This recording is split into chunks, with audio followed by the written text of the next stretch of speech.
Jesús Santrich es acusado por los Estados Unidos de haber cometido por lo menos 4 delitos relacionados con narcotráfico. Según el abogado de Santrich, en el expediente no hay prueba alguna que demuestre su responsabilidad en los hechos. Tras conocer el expediente de 244 páginas, el abogado de Jesús Santrich reveló cuáles son los delitos por los cuales es solicitado en extradición. Conspiración para importar cocaína, de tentativa de fabricación de cocaína, y se le acusa también de tentativa de ingresar a Estados Unidos cocaína. En las acusaciones señalan que se alcanzó a enviar una avioneta con droga a territorio norteamericano. Solo se señala que es el envío en una aeronave, pero no se señala qué día, qué fecha, cómo, cuándo y quiénes, tuvieron participación en estos hechos. El mismo expediente señala que como pago de un primer cargamento de droga al grupo narcotraficante conocido como La Familia, y del cual supuestamente hace parte Jesús Santrich, se le pagaron $5 millones con billetes falsos, los cuales fueron entregados en una maleta en el baúl de un carro. Bueno, Mauricio, lo que se conoce hoy en torno al caso Santrich, demuestra que esto va para largo, pero además que va a ser uno de los primeros asuntos o chicharrones, dependiendo como usted lo quiera ver, que le toca resolver al próximo gobierno.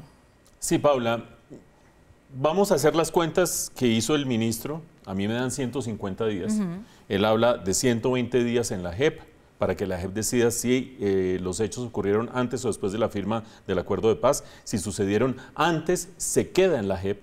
Por lo tanto, termina decidiendo la JEP sobre ese caso. Si sucedieron después, va a la justicia ordinaria y termina pasando por la Corte Suprema de Justicia, donde tardaría 25 días, según las cuentas del ministro, y después serían 5 días adicionales en el Ministerio de Justicia. Es decir, 150 días, 5 meses. Sí, señor. Más o menos da esos 5 meses, ¿de acuerdo? Entonces, acuérdense, un camino se queda en la JEP, otro camino va a justicia ordinaria y sigue el proceso hacia la extradición que dura estos 150 días. Pero ojo, porque la JEP tiene su propia interpretación de las cosas. La JEP existe la posibilidad de que la JEP termine diciendo: yo no solamente miro cuándo sucedió el hecho, o los hechos, para saber si fue antes o después, sino la naturaleza misma de los hechos. Porque a mí no me pueden decir que diga cuándo se cayó el niño del muro si yo no verifico que el niño se cayó del muro.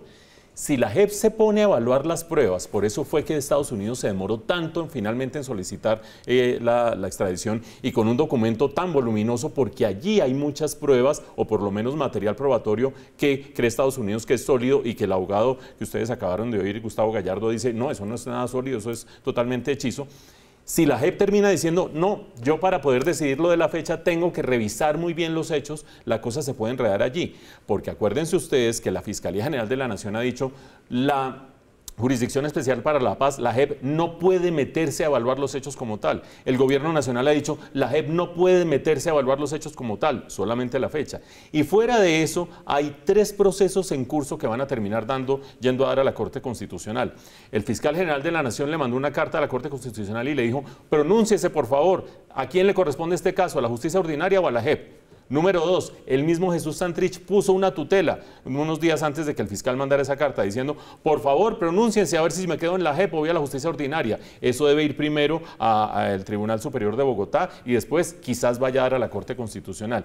Y finalmente, en el Congreso está cursando la elaboración y la votación de una ley que termina estableciendo los procedimientos de la JEP. Y por el momento, ustedes lo han visto en este noticiero, ese proyecto de ley dice que la JEP no puede pronunciarse sobre nada distinto a la fecha. Esa ley termina yendo a parar a la Corte Constitucional. Todos los 3 caminos conducen a la Corte Constitucional. Por lo tanto, cuando Paula dice que esto se puede demorar entre 5 y 6 meses, creo que está siendo optimista, porque ustedes saben que la cosa se puede demorar más en ir a dar a la JEP y finalmente, a la Corte Constitucional, disculpen, a la Corte Constitucional, y finalmente esa Corte Constitucional fallará si esto le corresponde a la JEP o no. De todas maneras, la pregunta central de Paula: esto sí se quedó para el próximo gobierno.